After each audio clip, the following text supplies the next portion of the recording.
Hello everyone, welcome back to my YouTube channel. My name is Govind Kunderia and in this video I am going to share my RRBPO interview experience. Last year में RRBPO के interview में appear हुआ था और जो भी मैंने वहाँ से सीखा इस वीडियो के थ्रू मैं आपके साथ इस शेयर करने वाला हूँ। लेकिन उससे पहले आपसे एक रिक्वेस्ट है कि अगर आप चैनल पर नए आए हो तो चैनल को सब्सक्राइब कर लेना और वीडियो को लाइक कर देना और कमेंट करके बताना कि अभी आप RRBPO के जो मेंस में अपेयर हुए हो तो आपने कितने उसमें अटेम्प्ट किए हैं। और मैंने भी इससे पहले एक वीडियो डाली है RRBPO का सेल्फ गिवन एनालिसिस, तो आप उस वीडियो को भी देख सकते हो। ओके, तो चलिए वीडियो को शुरू करते हैं। तो सबसे पहले तो आपको बता देता हूँ कि जो RRBPO का जो मेंस का जो रिजल्ट आता है और उसके बाद जो इंटरव्यू होते हैं तो उसके बीच में जो गैप होता है, जो कितने दिन का गैप देते हैं उसमें, तो वो 10 से 15 दिन का वो दे देते हैं कि जिसमें आप इंटरव्यू की तैयारी कर सकते हो। तो इतने दिन का लास्ट ईयर गैप दिया था, तो उसके बेसिस पे बता रहा हूँ मैं। इस बार भी जनवरी से फरवरी में इंटरव्यू हैं, तो एक्सपेक्ट कर सकते हो कि लास्ट जनवरी में रिजल्ट आ जाएगा। ओके, तो सबसे पहले जब मेरा रिजल्ट आया था तो मैंने उससे पहले इतना प्रिपेयर नहीं किया था। तो जो रिजल्ट आया तो उसके बाद मैंने यूट्यूब पे सर्च किया कि RRBPO इंटरव्यू की तैयारी कैसे करनी है, कहाँ से करनी है। तो इसमें कई वीडियो मैंने देखी। तो सबसे पहले जो मुझे एक सबसे अच्छा जो एक सोर्स मिला था वो थे अनिल अग्रवाल सर। तो उनकी जो छोटी छोटी 2-2 मिनट की वीडियो रहती हैं तो उनको अच्छे से मैंने फॉलो किया था और उनसे काफ़ी नॉलेज मिली थी मुझे। और उनकी सारी वीडियो देखी, उनकी क्या प्ले लिस्ट भी बनी हुई है, तो प्ले लिस्ट भी आप फॉलो कर सकते हो। उसके बाद मैंने एक कोचिंग भी ज्वाइन की थी उसके अलावा, और एक जयपुर में मदर्स कोचिंग है तो जयपुर में वो कोचिंग मैंने ज्वाइन की थी। उसकी बहुत ही नॉमिनल फीस होती है, तो वो मैंने ज्वाइन की थी। और वहाँ पे भी क्या कि एक रियल इंटरव्यू का एक्सपीरियंस होता है। वहाँ पे वो बैठा के 2-3 के मेंबर के एक पैनल बनाते हैं और उसमें बैठा के वो इंटरव्यू लेते हैं, तो मुझे बहुत अच्छा लगा था। तो मैं वो कोचिंग ज्वाइन की थी, वहाँ से मुझे बहुत काफ़ी अच्छी नॉलेज मिली थी। उसके बाद ये दोनों सोर्स थे जिनसे मैंने अच्छे से तैयारी की थी। और इससे पहले क्या कि मैं करंट अफेयर तो हम सब पढ़ते ही हैं, तो क्या बैंकिंग से रिलेटेड और ये सब कुछ था, इतना थोड़ी नॉलेज थी मुझे। तो उसके बाद जो मैंने फॉर्म फिल किया था, ये तो आपको पता ही होगा कि मैंने बिहार से फॉर्म फिल किया था। तो मैं पटना इंटरव्यू देने के लिए गया था। जो इंटरव्यू था मेरा 18 नवंबर को शेड्यूल था। तो मैं बिहार पहुंचा। तो बिहार फिर मेरे जो 18 नवंबर को सुबह मॉर्निंग में हमें उन्हें 7 बजे हमें रिपोर्ट करना था। तो 7 बजे हमने रिपोर्ट किया। तो सबसे पहले जो वहाँ पे होता है वो डॉक्यूमेंट वेरिफिकेशन होता है। तो सारे डॉक्यूमेंटों को कैरी करके लेके जाना है। तो डॉक्यूमेंट वेरिफिकेशन हुआ, सबकी फोटोकॉपी भी लेके जानी होती है साथ में, क्योंकि फोटोकॉपी को तो वो रख लेते हैं, ओरिजिनल को वेरीफाई करते हैं फोटोकॉपी से, और ओरिजिनल को तो वो हमको वापस दे देते हैं और फोटोकॉपी को वो खुद रख लेते हैं और फिर उसको वो आगे इंटरव्यू पैनल के तक पहुंचा देते हैं। ओके, तो ये डॉक्यूमेंट वेरिफिकेशन हुआ। इसमें कम से कम 1 घंटे का टाइम लगा था। तो डॉक्यूमेंट वेरिफिकेशन जैसे बैच वाइज हो रहा था, 10-10 के ग्रुप में, तो 10 का हो गया तो उनको आगे बढ़ा रहे थे और इंटरव्यू कराने के लिए ऊपर लेके जा रहे थे। तो ऐसे हो रहा था। तो ऐसे ही मेरा नंबर आया था 11-12 बजे के समथिंग। तो हम इंटरव्यू देने के लिए फिर मेरा नंबर आया था। पहले तो डॉक्यूमेंट वेरिफिकेशन हुआ, उसके बाद वो मुझे ले गए इंटरव्यू कराने के लिए। तो वो 10-10 की ऐसे रो में बाहर बैठा देते हैं। रूम के बाहर एक टेबल लगी होती है तो उसमें बैठा देते हैं और एक जाता रहता है अंदर और उसका होता है वो बाहर निकलते जाता है। तो कई के फेस खिले हुए होते हैं, हंसते रहते हैं, और कई थोड़े मायूस रहते हैं जिनका इंटरव्यू उन्हें लगता है कि अच्छा हुआ है नहीं हुआ, इसलिए वो निकलते हैं ऐसे। तो जब मेरा नंबर आया था तो मैं भी अंदर गया था। तो अंदर जाते हैं तो सबसे पहले तो गेट ओपन करके मे आई कमिंग सर ऐसा बोलना ही होता है। तो मैं अंदर गया तो ये बोला। फिर बैठने से पहले हमने सबको गुड मॉर्निंग बोला सबको, और स्टार्ट मैंने मैडम से किया था। तो क्या कि कुछ मतलब इंटरव्यू में मुझे बताया था जब मैंने तैयार की थी कि एक लेडी को सबसे पहले ग्रीट करना चाहिए अगर 5 मेंबर का वो पैनल आया तो उसमें।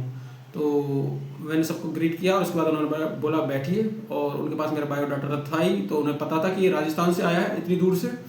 तो मैं वहाँ पे बैठा तो उन्होंने मेरे से बोला, तो गोविंद जी कहाँ से आए हो? मैं सर राजस्थान से आया हूँ, राजस्थान के भरतपुर जिले से मैं बिलोंग करता हूँ। अच्छा, तो उनका जो सबसे पहले मेरा जो क्वेश्चन था वो यही था कि राजस्थान जैसे इतने अच्छे शहर को, इतने अच्छे राज्य को, और जयपुर जैसे इतने अच्छे शहर को छोड़ के आप बिहार क्यों आना चाहते हो? तो मैंने बोला सर जॉब की रिक्वायरमेंट है, तो मुझे जहाँ से भी जॉब मिलेगी मैं वहाँ से लेने के लिए तैयार हूँ। तो थोड़ा कुछ ऐसा ही बोला मैंने। तो वो उन्होंने बोला अच्छा चलो ठीक है। तो उसके बाद उन्होंने पहले तो क्योंकि मैंने आपको ये बताना भूल गया कि उस जो मेंबर पैनल था उसमें 5 मेंबर थे, जिसमें 4 तो जेंट्स एंड एक लेडी थी, और उन सबको एक लीड कर रहा था। तो ये थे, तो जो लीड कर रहा था उन्होंने सबसे पहले तो मुझसे सबसे पहले उन्होंने ऑप्शन दिया। ये मुझे सबसे अच्छा लगा वहाँ पे कि आप क्या पढ़ के आए हो। आप जो भी पढ़ के आए हो इंटरव्यू के लिए, मैं आप वो बता दीजिए, हम वहीं से क्वेश्चन पूछेंगे और कहीं से भी क्वेश्चन नहीं पूछेंगे। तो ये मुझे बहुत अच्छा लगा। तो उन्होंने मुझसे जब ये जवाब पूछा तो मैंने उनको बताया कि मैं सर बैंकिंग से रिलेटेड ज़्यादा पढ़ के आया हूँ, और क्योंकि हम जब भी हम तैयारी कर रहे हैं, जब भी हम करंट अफेयर पढ़ते हैं तो बैंकिंग से रिलेटेड तो हम पढ़ते ही रहते हैं। तो उन्होंने बोला अच्छा तो बैंकिंग से रिलेटेड पढ़ते आए हो, तो ठीक है। तो उन्होंने ठीक है। तो फिर उन्होंने मुझसे पूछना शुरू किया। तो सबसे पहला जो क्वेश्चन था वो यही था, डिमोनेटाइजेशन कब हुआ था? बहुत अच्छा क्वेश्चन था। तो ये मुझे पता था, कुछ 8 नवंबर 2016 को हुआ था। ये तो बहुत इजी क्वेश्चन था, तो मुझे अच्छा लगा। तो फिर उसके बाद वो ऐसे बढ़ते गए, तो कि आरबीआई का गवर्नर कौन है, और अच्छा फिर मैंने वो गवर्नर बताया शक्तिकांत दास जी, क्योंकि लास्ट ईयर तो वही थे। तो उसके बाद उन्होंने इससे फॉर्मर गवर्नर कौन थे इससे पहले वाले, तो वो भी बताए थे मैंने। वो उर्जित पटेल शायद वो थे, तो वो मैंने बताया था उनको। उसके बाद उन्होंने एसबीआई के चेयरमैन कौन है करंट वाले, तो करंट वाले बताए थे CS शेट्टी साहब, और उससे पहले वाले कौन थे, तो दिनेश कुमार खारा जी। तो ये थे, तो ये क्वेश्चन पूछे उन्होंने। उसके बाद उन्होंने मुझसे पूछा कि आरआरबी का एनपीए क्यों हो रहा है, किस तरह रिकवर करोगे। और उसके बाद उन्होंने पूछा कि आरआरबी की जो ये होती है ना PSL प्रायोरिटी सेक्टर लैंडिंग कितने परसेंटेज होती है, इसमें एग्रीकल्चर के लिए कितने परसेंटेज दी जाती है। इस तरह के उन्होंने क्वेश्चन पूछे थे, जो कि हम एक मुझे बेसिक क्वेश्चन लगे, क्योंकि हम नॉर्मल इसकी तैयारी तो हम करते ही हैं। तो ये क्वेश्चन उन्होंने पूछे। उसके बाद जो लीड कर रहे थे उनके बाद उन्होंने दूसरे के लिए रेफर किया कि आप पूछिए। आप ठीक है, मैंने पूछ लिया जितना पूछना था, आप दूसरे पूछिए। तो ये दूसरे ने मुझसे पूछा कि सब फैमिली बैकग्राउंड के बारे में उसने पूछा उनसे, कि आप की फैमिली में कितने मेंबर हो, भाई बहन हो, भाई क्या करता है, बहन क्या करती है, जो भी है, ऐसे उन्होंने पूछा। अच्छा, तो ये सब उन्होंने पूछा मेरे से। उसके बाद एक लेडीज़ थी, तो लेडीज़ बोली, तो लेडीज़ क्या थोड़ी स्ट्रिक्ट वे में मेरे से क्वेश्चन कर रही थी, थोड़ी गुस्सैल टाइप होती है ना, इस तरह से मेरे से पूछ रही थी। तो उन्होंने मेरे से बोला, मतलब उन्होंने ना तो इंट्रो या कुछ ऐसा, मतलब जो एक करता है ना ग्रीटिंग या कुछ ऐसा कुछ नहीं, मतलब अच्छे से बोलना होता है ना, ऐसे कुछ नहीं। उन्होंने सीधा बोला मैं आपको एक डेट दूंगी और आपको सीधा बताना है, उस डेट के रिलेटेड जो भी आपके माइंड में आता है वो आपको बताना है। मैंने बोला ओके मैम। तो उन्होंने सीधा बोला 1 जनवरी। तो पहले तो मैं सरप्राइज हो गया, मैं सोच रहा था कि 1 जनवरी 1985 या कुछ ऐसे बोलेंगी, तो उन्होंने सीधा ही बोला 1 जनवरी। तो फिर मुझे थोड़ा प्रोसेस करने में टाइम लगा। फिर उसके बाद थोड़ा पहुँच लिया, फिर मैं बोलने लगा कि 1 जनवरी को न्यू ईयर होता है। उसके बाद वो बोली 2 जनवरी, 4 जनवरी, इस तरह से उनके क्वेश्चन चलते रहे। और जैसे कि 14 जनवरी को मैंने बोला हिंदी दिवस, जो कि मेरा गलत था। मतलब कुछ अब इतनी सारी डेट पूछ रही है, सारी डेटों के आंसर याद थोड़ी रहेंगे कि इस डेट को कौन सा डे बनाया जाता है, इस डे का कौन सा डे बनाया जाता है। तो ऐसे ही मैंने बताता गया। तो जिसमें से उन्होंने ये भी पूछा था मेरे से 14 अगस्त को कौन सा डे होता है। तो पता नहीं, मेरे माइंड में तो ये आया था कि 15 अगस्त को तो इंडिया आज़ाद इंडिपेंडेंट हुआ था, इससे पहले पाकिस्तान हुआ था। तो मैंने बोल दिया पाकिस्तान का इंडिपेंडेंट डे। तो उन्होंने थोड़े टाइम के लिए पॉज लिया। उसके बाद वो आगे प्रोसीड करेगी, उन्होंने कुछ बोला नहीं। तो ये था, तो उन्होंने ये सारे पूछा। तो उसके बाद उन्होंने बोला ठीक है। तो उनके बाद एक सर ने मेरे से पूछा कि आप, तो सर क्या शायद उन्होंने मेरी वो डिग्री वगैरह देखते तो उन्होंने देखी, तो वहाँ पर उन्होंने पूछा कि आपने क्या किया हुआ है। तो मैंने सर BSc की है मैथ ऑनर्स में, जो कि मेरी सबसे बड़ी मिस्टेक थी, क्योंकि मैथ ऑनर्स में नहीं, मैंने PCM तीनों में ही की थी। Math honours sir special math से की हो, तो उन्होंने भी शायद गौर नहीं किया है क्या। तो फिर उन्होंने बोला ठीक है, तो हम आपसे BSc से रिलेटेड कुछ क्वेश्चन पूछते हैं मैथ के। तो मैं सर BSc को पढ़े मुझे 2 साल हो चुके हैं, इतना मुझे इससे याद नहीं है। मैंने कुछ थोड़ा जो है जेन्युइन है वही बोलना है वहाँ पे। तो मैंने ये ऐसा कुछ बोला। तो उन्होंने बोला चलिए कुछ तो याद होगा। तो मैंने बोला ठीक है सर पूछे। तो उन्होंने मुझसे सबसे ईजी क्वेश्चन पूछा कि A+B का होल स्क्वायर क्या होता है। तो ये मैंने ईजीली बता दिया था उसके बाद। और उसके बाद उन्होंने ये भी पूछा मुझसे कि BSc किया है, तो BSc के बाद क्या किया है, मतलब 2-2.5 साल हो गए हैं आपको, आपने क्या किया। तो मैंने वो सिंपली बताया कि सर मैंने ग्रेजुएशन किया है, ग्रेजुएशन के बाद मैं कंपटीशन की तैयारी कर रहा था, और यही था। तो जो भी था मैंने जेन्युइन बताया, जो भी था मैंने जो भी किया है वो है, कुछ मतलब झूठ या ऐसा कुछ इस्तेमाल नहीं किया मैं, झूठ का इस्तेमाल। तो उन्होंने बोला ठीक है।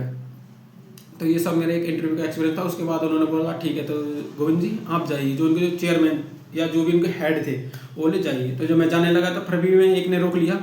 तो फिर वो उन्होंने पूछा कि आप राजस्थान में किस डिस्ट्रिक्ट से बिलोंग करते हो। तो मैं सर मैं राजस्थान की भरतपुर जिले से बिलोंग करता हूँ। तो अच्छा, तो भरतपुर क्यों फेमस है, भरतपुर के बारे में कुछ अच्छी बातें बताइए, क्या फेमस है। तो मैंने उनको बताया कि सर भरतपुर को राजस्थान का ईस्टर्न गेट भी बोलते हैं, भरतपुर में सुजानगंगा नहर भी है, और भरतपुर में लोहागढ़ फोर्ट भी है।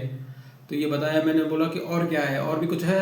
तो उसके बाद मैंने सोचा, तो मैं भूल रहा था, पर फिर मुझे याद आया कि सर भरतपुर में केवलादेवी नेशनल पार्क भी है। तो बोला अच्छा केवलादेवी नेशनल पार्क के बारे में सुना तो है। तो उन्होंने बोला अच्छा चलो सही है। मैं जाने लगा तो फिर उनके जो हेड थे तो उन्होंने वापस बुलाया, और उन्होंने फिर मुझे एक चॉकलेट दी कि लीजिए एक चॉकलेट लीजिए। तो मैंने ठीक है ओके। तो उसके बाद एक और थे, तो उन्होंने भी मुझे चॉकलेट दी थी, दो चॉकलेट मुझे वहाँ पे मिली थी। तो उसके बाद मैं निकल के बाहर आ गया। तो मैं बाहर आया तो मुझे इतना अच्छा नहीं लगा कि मैंने इतना अच्छा इंटरव्यू किया है, कि क्योंकि मैंने थोड़ी बहुत मिस्टेक भी की थी। तो उसके बाद मैं आ गया वहाँ से निकल के। तो ये पूरा मेरे RRBPO का इंटरव्यू था, जिसमें मुझे एक्सपेक्ट नहीं था कि मैंने बहुत अच्छा किया है, मुझे 80 मार्क्स मिल सकते हैं। पर after interview and final result, तो जब मेरा जो वो आया था, रिजल्ट आया था फाइनल 1 जनवरी को, तो उसमें मैंने देखा तो मेरा हुआ नहीं था, क्योंकि 3 नंबर कम पड़े थे, क्योंकि जो मेरे रिटन में एग्जाम में जो नंबर थे वो बहुत ही कम थे। जितनी कट ऑफ थे उतने ही मेरे नंबर थे, इसलिए ओवरऑल मार्क्स मेरे कम थे, तो इंटरव्यू के 20% लिए जाते और इधर से 80% लिए जाते, तो फाइनल कट ऑफ में मैं 3 नंबर से रह गया।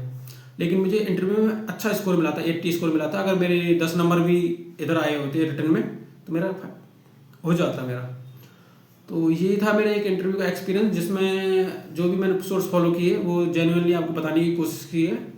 ओके, और इसमें ये भी है कि आपका जब इंटरव्यू होगा तो इंटरव्यू से निकलने के बाद ये कभी भी डिपेंड नहीं करता कि आपका इंटरव्यू कैसे हुआ है, आपको मार्क्स कैसे मिलेंगे। मतलब ज़्यादा ये स्टुपिडिटी कर दोगे अंदर तो वो बात अलग है, नहीं तो क्या है, कई बच्चे आप हैंडल कैसे करते हो सिचुएशन को, सर उसी पे आधारित होता है कि आपको कितने मार्क्स मिलेंगे। क्योंकि मुझे भी नहीं लगा था कि मेरा इंटरव्यू इतना सही हुआ है, लेकिन मैंने जो भी जवाब दिए सही दिए थे, मतलब झूठ नहीं बोला था जो भी है। और मुझे जो फाइनल स्कोर मिला था वो 80 मार्क दिए थे उन्होंने, और बिहार की कट ऑफ थी जो फाइनल वो 46 थी और मेरे 43 के समथिंग मार्क्स थे।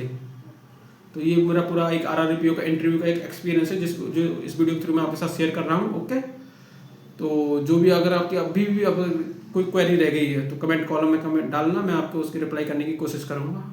और अगर आपको वीडियो अच्छी लगे वीडियो को लाइक कर देना, चैनल को सब्सक्राइब कर लेना और अपने दोस्तों के साथ में शेयर करना जो भी RRBPO की इंटरव्यू की तैयारी कर रहे हैं। Okay, thank you for watching the video.